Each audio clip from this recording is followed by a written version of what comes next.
குட்டீஸ், அம்மா பேசுகிறேம்மா. உருளைக்கிழங்கு குருமா செய்யலாமா? செய்கிறதுக்கு சொல்கிறேம்மா. 2 ஸ்பூன் எண்ணெய் ஊற்றுங்கம்மா.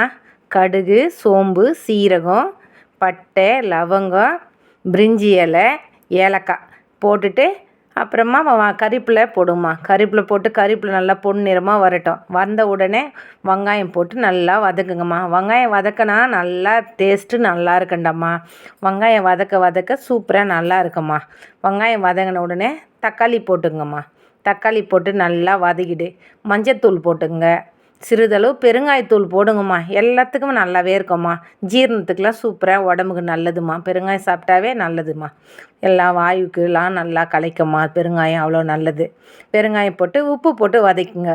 மிளகா உங்களுக்கு தேவைக்கு ஏற்ற மாதிரி போட்டுங்க. பச்சை மிளகா நம்ம ஒன்று தான் போட்டிருக்குறோம். ஆனால் மிளகா உங்களுக்கு தேவைக்கு காரத்துக்கு ஏற்ற மாதிரி போட்டுங்கம்மா. போட்டு உருளைக்கிழங்கு நல்லா 2 விசில் வச்சுட்டு உப்பு போட்டு விசில் வச்சுருங்க. விசில் வச்சுட்டு நல்லா நசுக்கிட்டு இந்த குருமாவில் போட்டுங்கம்மா.